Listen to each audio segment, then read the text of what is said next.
Swayam Prabha. Digital India. Educated India.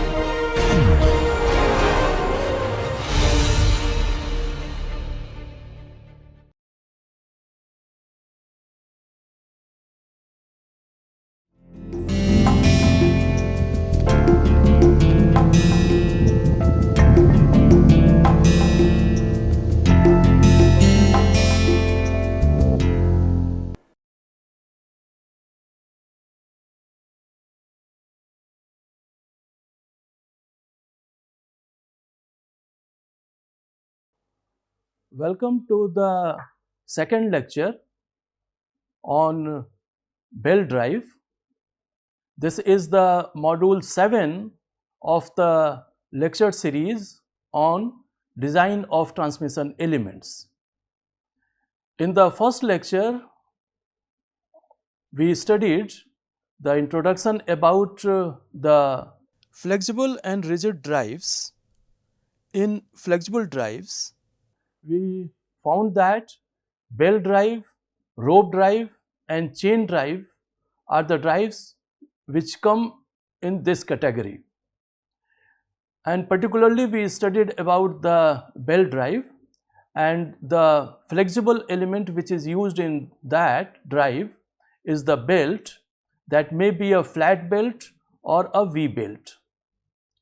We also studied in that lecture the introduction about the belt material, its construction and the way the ends of the belt are joined. And then at last we studied the two types of belt drives, which are open belt drive and cross belt drive. Now in the second lecture, just repeating the open belt drive and the cross belt drive, we will start this lecture. This is the open belt drive shown in figure 5, and this is the cross belt drive shown in figure 6. The belt is crossed in this case, but in this case it is directly coming to the driven pulley from the driving pulley. The difference between the two constructions was also studied in the previous class, not just repeating it. These are the things we studied. The length of the belt in the open drive was given by this formula. The length of the belt which will be used in the cross belt drive is given by this formula. Now let us do the analysis of belt tension, because when the belt is used to drive the two shafts with help of pulleys, then they are connected like this. Okay. So there will be tension on these two sides. Okay. The belt is applied to the tension and through which it drives the pulley. So the in this diagram, a section of the belt is shown which is intending angle d phi at the center of the shaft or the center of the pulley, d phi. So along one, if the tension is given by P, and another side of this small belt element, the tension is P plus dP. The change in tension is there, and the angle along which this P plus dP and P is acting is given by d phi divided by 2 from the horizontal line.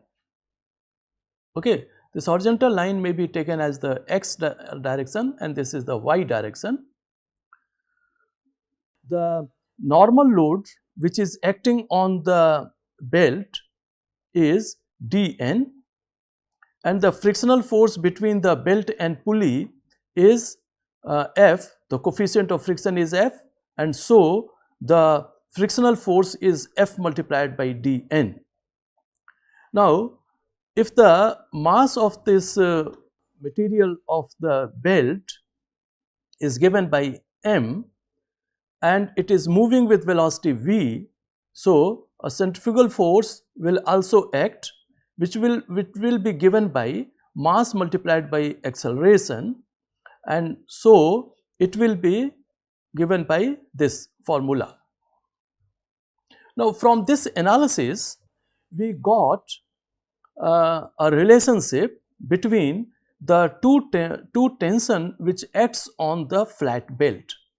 This is a flat belt. We had taken this small element, and by applying the static equilibrium equations, we will get the relation between these two pressures or the tensions.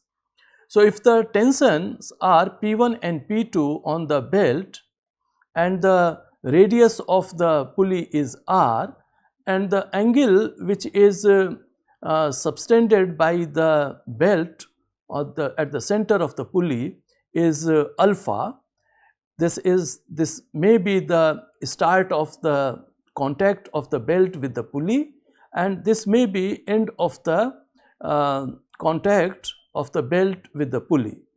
So, the angle subtended by the portion of the belt which is in contact with the pulley is the wrap angle, given by alpha.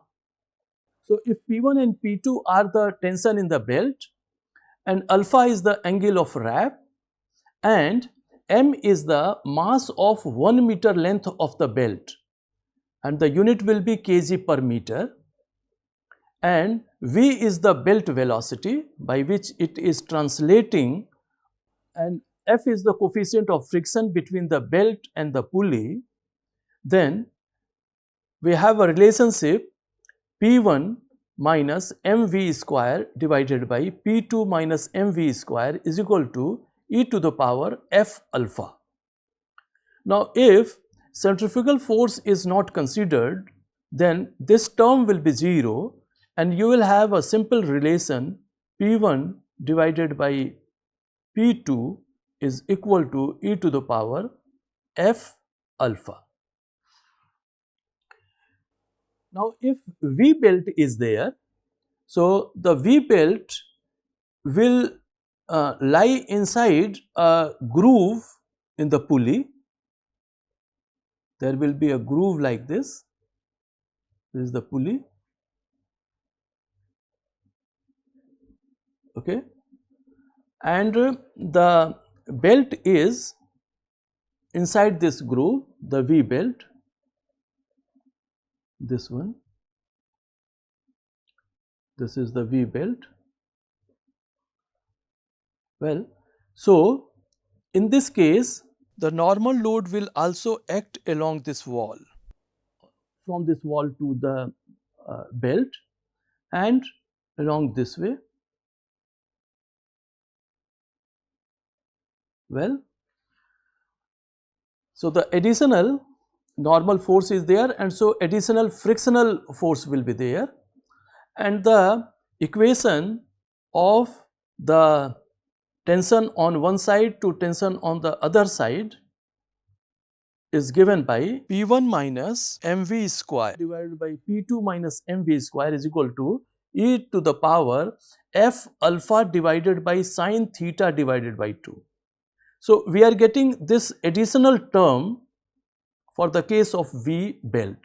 Now, let us see what will be the effect of this. For the flat belt, we have this relationship for the tension on one side to the tension on other side, is the tension on one side to the tension on the other side. So, the following observations are made between them. The equations of flat and V belt are identical except that the coefficient of friction F in the flat belt drive is replaced by F divided by sin theta. this F divided by sine theta.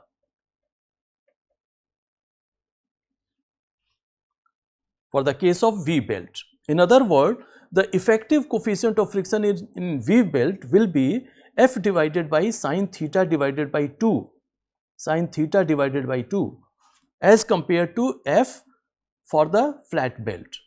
Now, for a example, if we take theta is equal to 40 degree, where the theta is this one, the groove which is made in the pulley has groove angle equal to theta.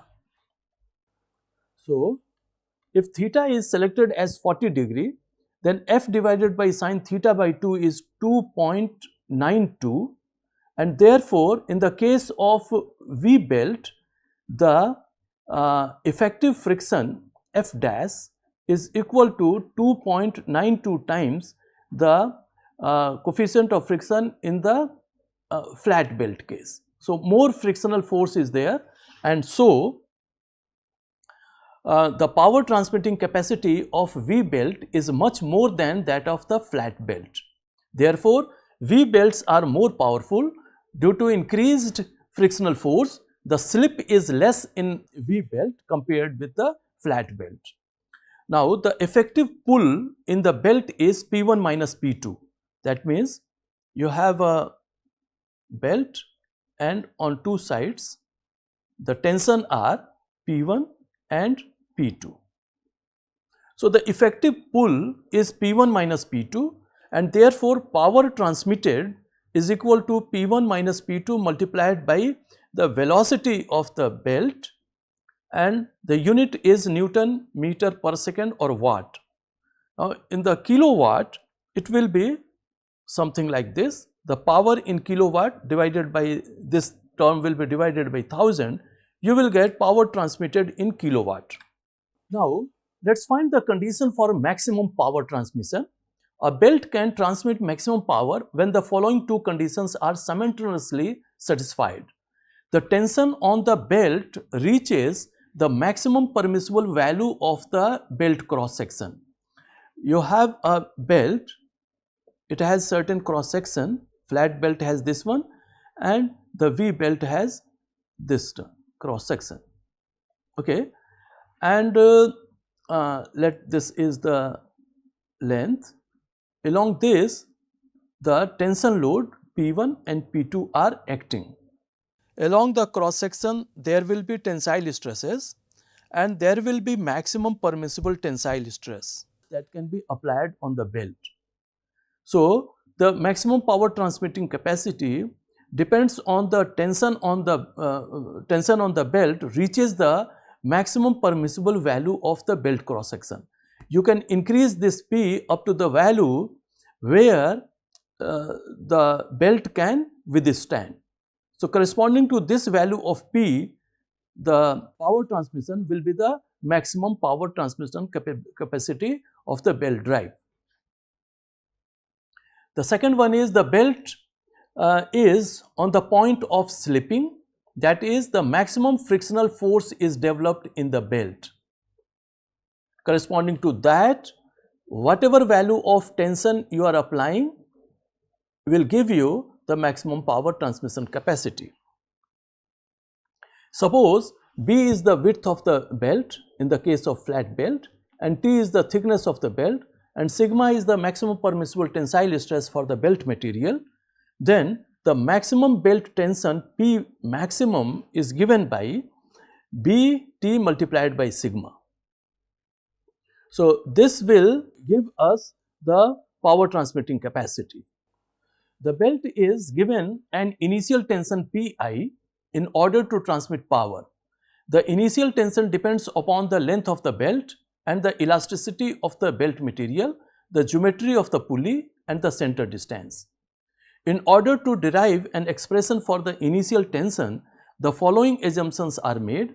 The length of the belt is constant. The belt has linear elasticity. The optimum velocity of the belt for maximum power transmission is given by V is equal to under root Pi divided by 3m, where m is the mass of the belt per unit length. Alternatively, the condition for maximum power transmission is the maximum permissible tension in the belt should be 3 times the tension due to centrifugal force. So, P maximum is equal to 3 times P centrifugal. Alternatively, the tension in the tight side of the belt should be twice the tension due to centrifugal force. So, P1 is equal to 2 times Pc. Alternatively, the belt velocity should be V is equal to under root P maximum divided by 3m. So, these are the 3 conditions for the maximum power transmission. In practice, the designer has to select a belt from the manufacturer's catalog. So, if you want to select a belt for your application, you will select a manufacturer's catalog, and from manufacturer's catalog you will get different design parameters. For the selection of a proper belt for a given application, the following information is required. The first, what power you want to transmit, what is the input and output speeds of the pulleys, the center distance depending upon the availability of space, what should be the center distance between the driving shaft and the driven shaft, and so what is the distance between the 2 pulleys, and that is the center distance C, and the type of load. The basic procedure for belt selection from the catalog of the Dunlop Rubber Company India Limited is discussed in this section, and the data were taken from the Dunlop Transmission Belting Technical Data published by Dunlop Industrial Products Services, Kolkata. The maximum power transmitted by the belt is obtained by multiplying the rated power by a load correction factor, and the relationship is given by kilowatt maximum is equal to FA multiplied by kilowatt, the power. So, the maximum power transmitted by belt is obtained by multiplying the rated power, this is the rated power,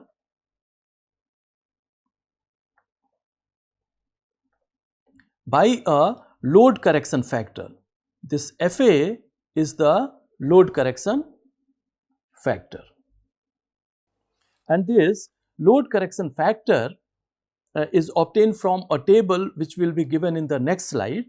In this equation, this kilowatt maximum is the power transmitted by belt for design purpose, and this kilowatt is the actual power transmitted by belt in a given application, and FA is the load correction factor. The load correction factor for different types of load can be obtained from this table. For the normal load it is 1, for steady load, for example centrifugal pumps, fans, light machine tools, conveyors, it is 1.2. Intermittent load, for example heavy duty fans, blowers, compressors, reciprocating pumps, line shafts, heavy duty machines, it is 1.3. For the case of shock load, for example vacuum pumps, rolling mills, hammers, grinders, it is taken as 1.5. The power transmitting capacities of the belt are developed for 180 degree of arc of contact. The data which we just studied is particularly for 180 degree of arc of contact, where the angle of wrap is 180 degree. The actual angle of contact will be different in different applications. When the arc of contact is less than 180 degree, there will be additional tension in the belt, to account for which a factor called arc correction factor FD is used for calculations, and the values of the arc contact factor is given in this table for different alpha s wrap angle. So, if your wrap angle is 180 degree, then FD will be 1.33.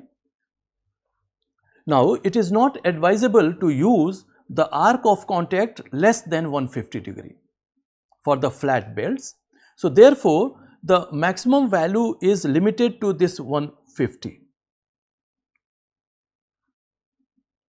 Well, and therefore, accordingly, you will have the value of Fd. So we will have this term, and so our factors will be taken from this one. Now there are two varieties of Dunlop transmission belts: high speed duck belting and forked duck belting. High speed duck belting is used in general purpose applications, and forked duck belting is recommended for heavy duty applications. The range of optimum belt velocity for these two belts is limited to 17.8 to 22.9 meter per second. The power transmitting capacities of belts are as follows. For the case of high speed duck belting, the power transmitting capacity is 0.0118 kilowatt per mm width per ply, and for forked duck belting it is 0.0147 kilowatt per mm width per ply. The above values of power transmitting capacities are based on the following two assumptions. The arc of contact is 180 degree. The belt velocity is 5.08. Arc contact is 180 means this is the pulley is 180 degree and the belts are like this. This is the condition for which these values are derived. The belt velocity is 5.08 meter per second. There is a specific term, power rating or load rating of flat belts. The power rating of flat belts is defined as power transmitting capacity of the belt per mm width per ply at 180 degree arc of contact, and that is given here for the case of two cases of the Dunlop belt. For example, the power rating of forked belt is 0.0147. 0.0147 is the power transmitting capacity of the forked belt, and it is per mm width per ply. It indicates that a single ply forked belt of 1 mm width will transmit 0.0147 kilowatt power for 180 degree arc of contact with the pulley. The standard width of these belts in mm are given by this one. For 3 ply, the standard widths may be taken from this. For 4 ply, this one. For 5 ply, this one. For 6 ply, this one. Now the pulley's diameter. The preferred diameters in mm of cast iron and mild steel pulleys are as follows. You can select from these are the preferred numbers. Now we will study the basic procedure for selection of flat belt.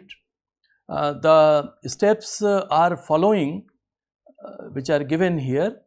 The first step is the optimum belt speed is to be selected, because that optimum speed will give you the maximum power transmitting capacity, and we had already derived the equation for that is under root P maximum divided by 3m, where m is the mass of the belt per unit length.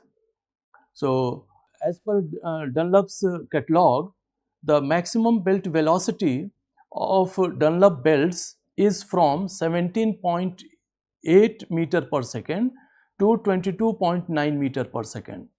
Therefore, in the first step, we have to select a particular value of this velocity, for which velocity we want to select the belt. So assume some belt velocity in between the optimum belt velocities, which are 17.8 to 22.9. So let you are selecting 18 meter per second.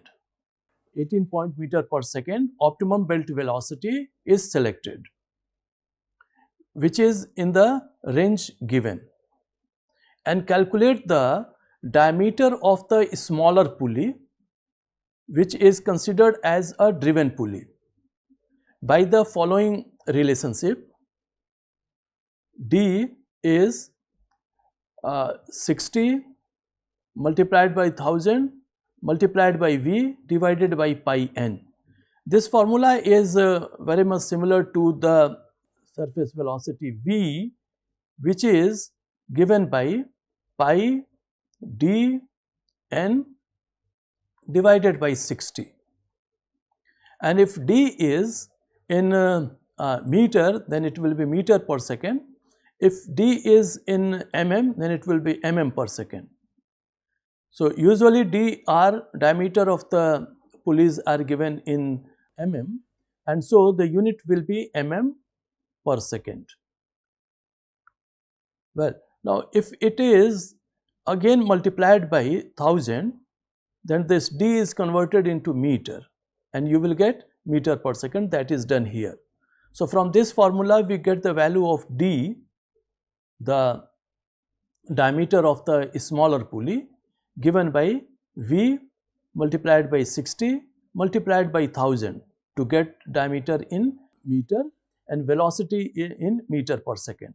So after getting this, in this equation we have the n is the input speed or the speed of the driving pulley n. The diameter of bigger pulley can be obtained after determining the diameter of the smaller pulley, knowing the velocity ratio. That means if you have a RPM of the smaller pulley as n and the velocity ratio, that means by which you want to decrease your rotation of the shaft, the speed reducer is there. If this is the driving, this is the driven, the speed will be reduced. The belt drive will act like a speed reducer. So knowing the RPM of driving pulley and the driven pulley, you can get the diameter of the bigger pulley, because the relationship is diameter of a smaller pulley divided by diameter of the bigger pulley is in the inverse ratio of rotational speed of these two pulleys. So if the speed of driven pulley is capital N, then this relationship will be capital N divided by small n, and that is given here. That means capital D, the diameter of the bigger pulley, is equal to diameter of the smaller pulley.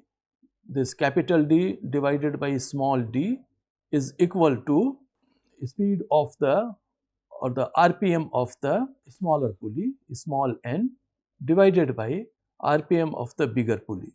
So from that, capital D is equal to diameter of the smaller pulley multiplied by speed of the smaller pulley n and the speed of the bigger pulley capital N. This is your velocity ratio, and from that you may get the diameter of the bigger pulley. So you have now the diameter of the smaller pulley, diameter of the bigger pulley, and thus you have small d and capital D. Now the values of small d and capital D you have obtained from the calculations, and they may not be as per the preferred diameters of the pulleys which were given here. The preferred diameter in mm of cast iron and mild steel pulleys are given by this. So the diameter of a smaller pulley and the diameter of the bigger pulley may not be among these diameters. So what you have to do is you have to change this diameter to the nearest value of the preferred diameter of the pulley. For example, suppose you got 180.5 7. So instead of taking 180.7, you will go for 180. Well, so modify the value of pulley diameter, smaller pulley diameter and the bigger pulley diameter to the nearest preferred diameter.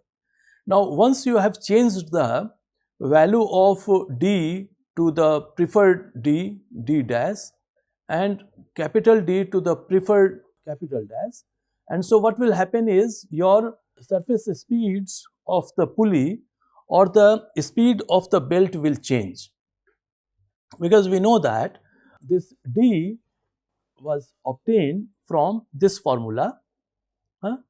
And so with change in this D, this V will change. So we will use this formula to get the new value of belt speed or the surface speed of the pulley. And then we will check whether the new value of V as per the modified value of D as per the preferred number is within this range or not, 17.8 to 22.9, the optimum belt velocity as per the Dunlop. So determine the correct belt velocity for these preferred pulley diameters and check whether the actual velocity is in the range of optimum belt velocity or not. Then step 2, determine the load correction factor FA from the table given for the FA, where we have the table for FA. This is the load correction factor as per the type of load. So knowing the type of load for which we are making the drive, belt drive, for which application we will know the FA. So getting the value of FA will help you in this step 2. It depends upon the type of load. Find out the maximum power for the purpose of belt selection by following relation. This kilowatt maximum will be FA multiplied by kilowatt. That means let you want to transmit power equal to H.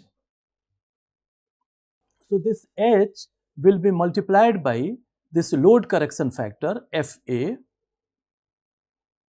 to get the power for which the belt drive is to be designed, and that will be called the H maximum. So this will be the power for which you have to design it.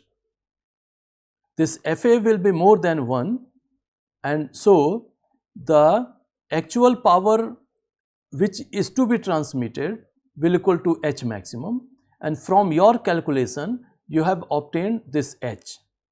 So the calculated value of H or will be multiplied by this FA to get the maximum value of power which is to be transmitted with the help of the belt drive. Then third is the calculation of angle of wrap. That means the angle of wrap on the pulley by the belt. Okay.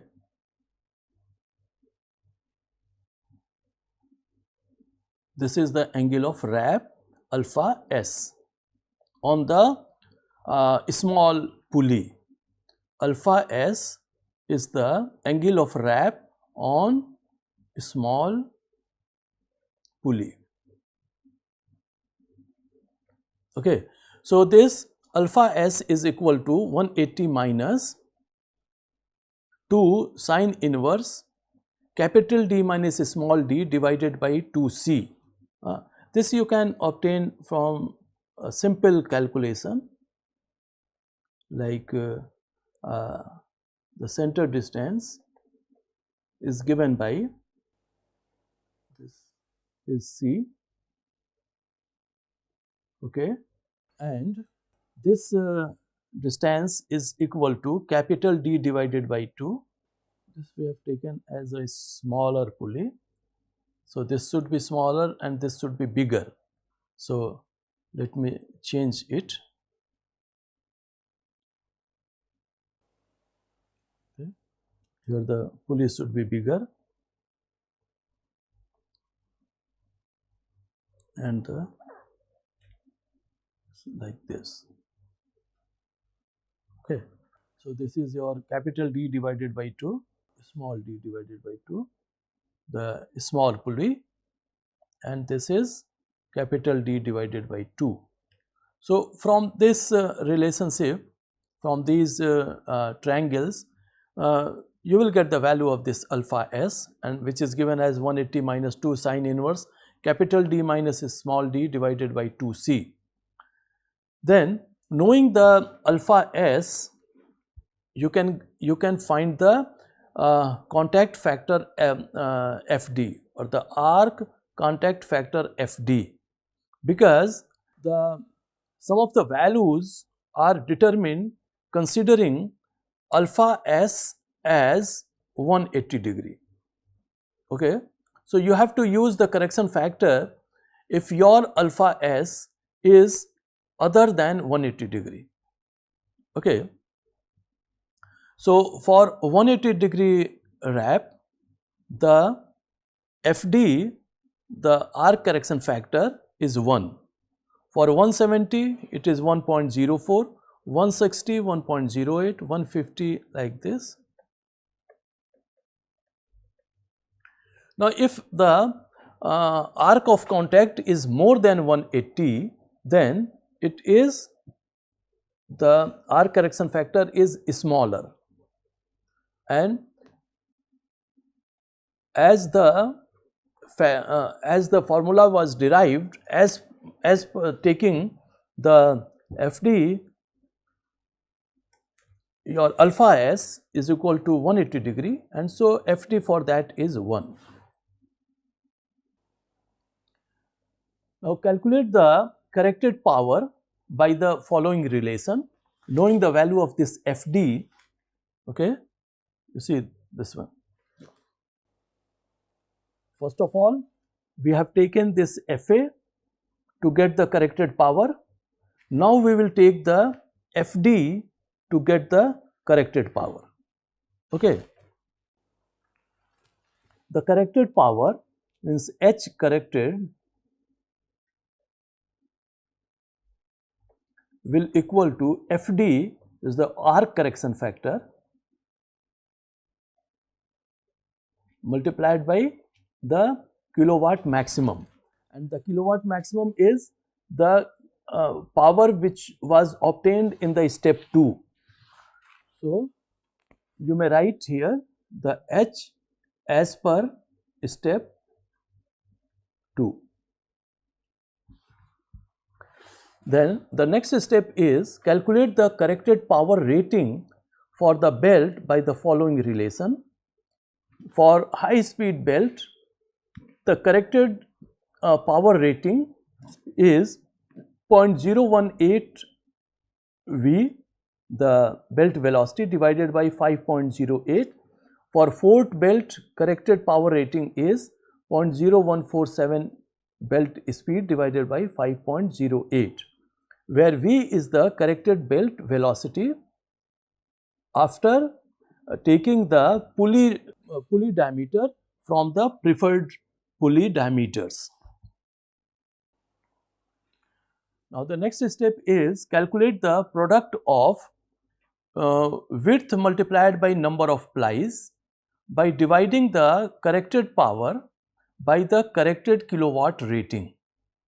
So width multiplied by number of plies is corrected power divided by corrected belt rating. Corrected belt rating is obtained in the step 5. So corrected kilowatt rating is obtained in step 5, and this we obtained in step 4. Okay. Now calculate the belt width by assuming a suitable number of plies, because now you have width multiplied by number of plies. So knowing the number of plies, you will get the required width of the belt. So in this step there are a number of alternative solutions. A belt whose width is near the value of standard width is the optimum solution. For this, select the standard belt width.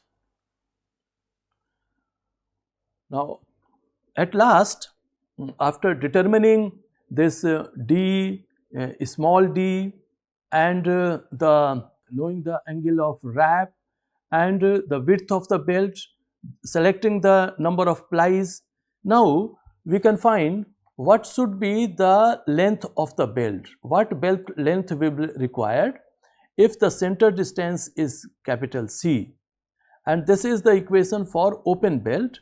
So L will be 2C plus pi multiplied by capital D plus small d divided by 2. Capital D is the pulley diameter of the big pulley and small d is the small pulley diameter, and C is the center distance between the two axis of rotation of the shafts, the driving shaft and the driven shaft. Now we have some other tables in the manufacturer's catalog which guides us in selection of number of plies based on different parameters. One of that is the minimum pulley diameters for given belt speeds and belt plies. So this table will guide you in selection of minimum pulley diameter which are given in this zone. Minimum pulley diameters are given in this zone based on the number of plies you have selected, in this step, in the step 6. So in step 6, you have selected the number of plies in the belt, and the maximum belt speed is given here, and you have a corrected value of V in the step 1 and step 2. Okay. So based on that, you will get the minimum pulley diameter. Okay. So suppose you have selected number of ply as 3 and your corrected belt speed is 14. So for maximum belt speed of 15 and maximum of 10, you have to take the pulley diameter equal to 100.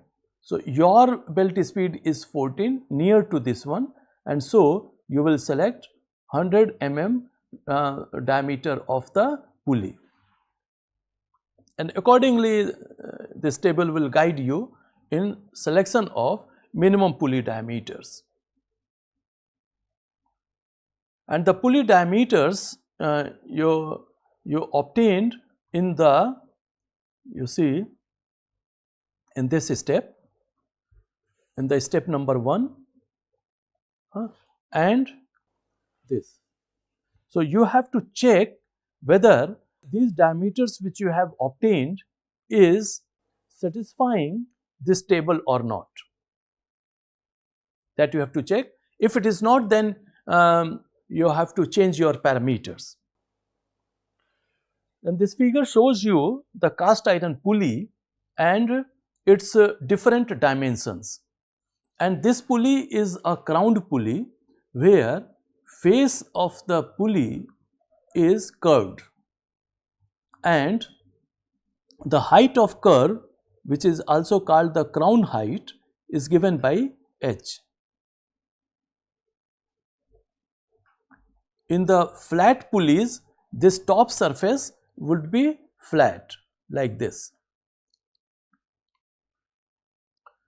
Now, in this pulley there will be a rim, and the cross section of the rim along this plane is shown as a dashed line here.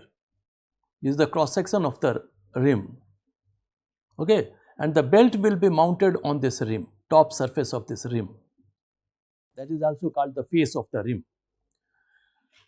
Now, this rim has different arms, and the cross section of the arm is elliptical, and the minor axis of the ellipse is b by 2, and the radius is r, and radius here is r2.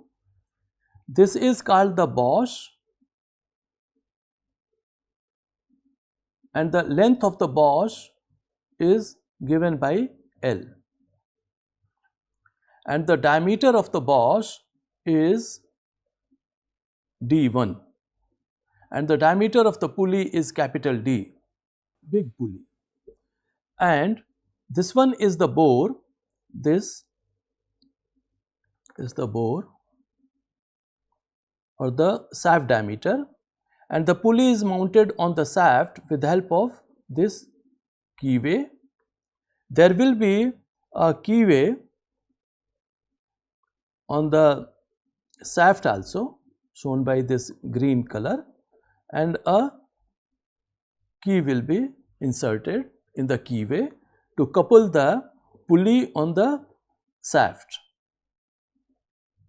Now, at the boss, the length of the arm is given by, at the boss, the length of the arm is given by B, and the length of the arm at the rim end is B1. D2 is the bore diameter, this one is the bore diameter D2. Okay, so bore is D2. Now, let us find how to determine different dimensions of this cast iron pulley. Depending on the belt width, we have a relationship between the belt and pulley widths. What should be the belt width? What should be the pulley width? So, from the selection methodology, we found the width of the belt. Okay. From this width of the belt, we will get what should be the width of the pulley, and it is said that up to and including 125 mm width of the belt, the pulley width should be more than this 13 mm with respect to the belt. So, if this is the cross section of the belt, and this is showing the width of the belt, width of belt, then width of the pulley will be given by this line, like that. This is the width of the pulley A, and it is said that up to and including 125 mm width of the belt, the pulley should be 13 mm wider than the belt width. So, this dimension plus this should be 13 mm. Similarly, from 125 up to and including 250 mm width of the belt, the width of the pulley should be 25 mm wider than the width of the belt. This is the crowning of the face of the flat belt. Here is the flat belt, flat pulley, and this flat surface is made curved, then this pulley is called pulley with crown, and the crown height is given by h. Maximum, this line is tangent to this curve here, and this is the end of the curvature, and so that height is h. Capital D is the diameter of your pulley. The objectives of providing crown are as follows. The crown on the pulley helps to hold the belt on the pulley in running condition. The crown on the pulley prevents the belt from running off the pulley, means going out from the pulley. The crown on the pulley brings the belt to running equilibrium position near the mid plane of the pulley. So, belt will run along the mid plane like this, because it is inclined on both sides from the mid one. Okay. So, it will retain the belt in the mid plane, and it will avoid running of the belt from the pulley. Now, this table will guide you in selection of crown height, this crown, as per the pulley diameter. So, pulley diameter from 40 to 112, the crown should be 0.3, and with the increase in pulley diameter, the crown height is increasing to 1 mm. Now, we have another table which again guide us in selection of this crown based on pulley diameter above and including 400 mm, and your crown in mm of pulleys of width. This is the pulley width. This is giving you the pulley width, and this zone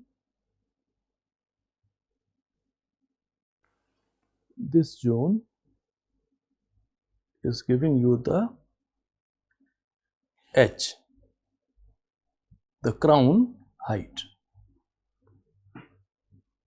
This is giving you this h.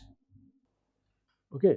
So, based on the pulley diameter, this capital D,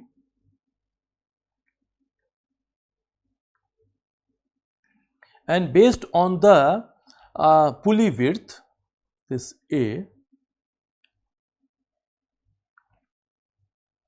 what should be the crown height you will get from this table?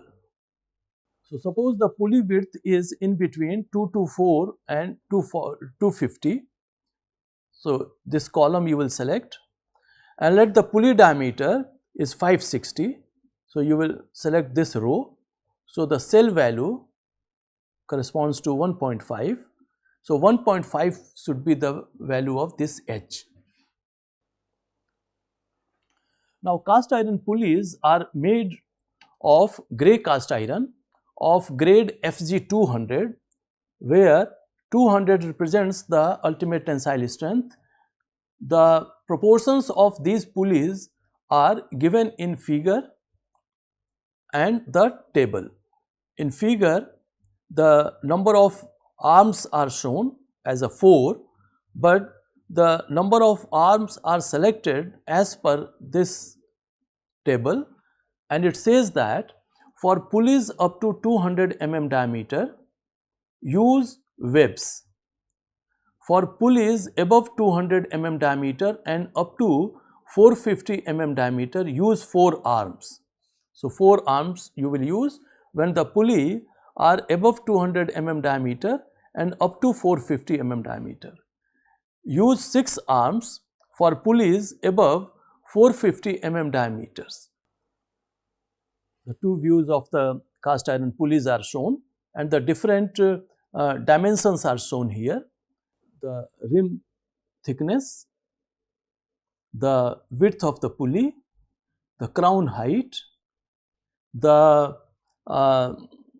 dimension of the arm at the crown and the dimension of the arm at the rim end, and the diameter of the boss, length of the boss. So let's study how to determine these. Elliptical.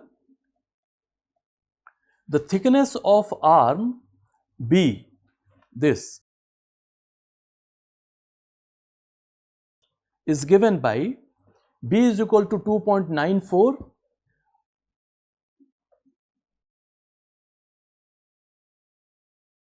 by 4n to the power 1 by 3, where A is the width of the diameter of the pulley and n is the number of arms in the pulley. So from that you will get this B. Now knowing the B, you can also get the thickness of the arm near the rim, because the arm is tapered, and the taper, for taper the guideline is use taper 4 mm per 100 mm for boss to rim.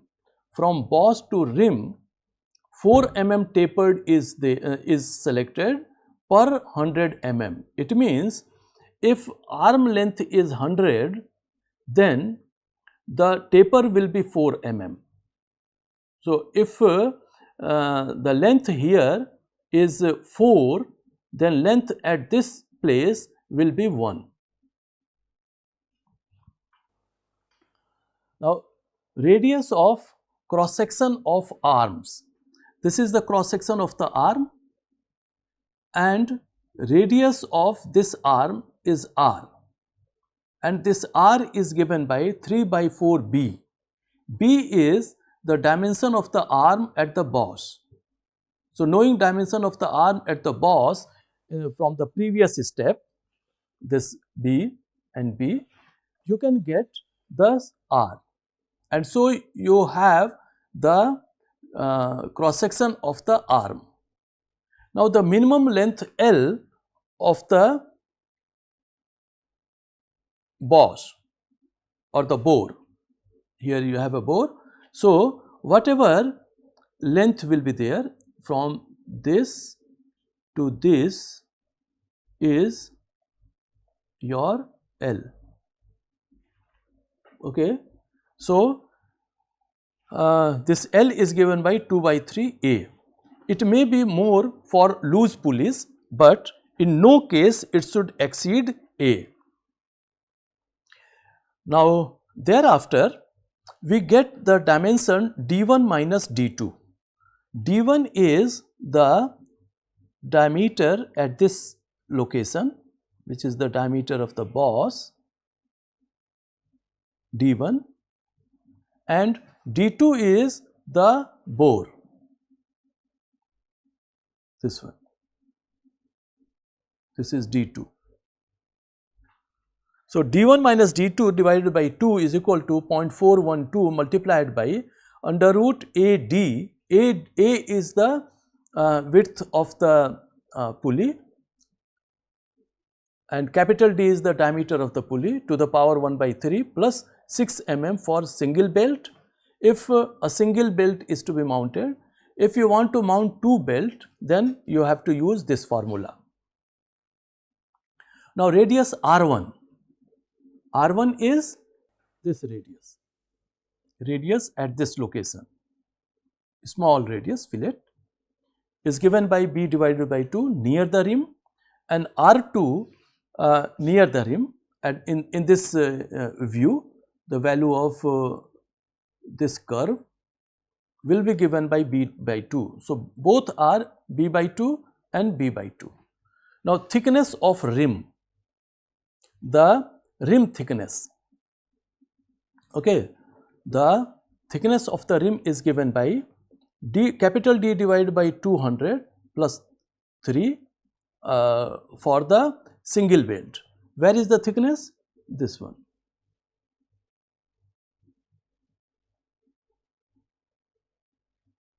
thickness of the rim. For the double belt, from this formula. Now, the cast iron pulleys are heavier, and so for the applications where we need a lighter pulley, we go for mild steel pulley. And here the different parts of the mild steel pulley are given, and they can be made into two parts. This about this central axis, and they may be connected at these two locations and at these two locations. Okay.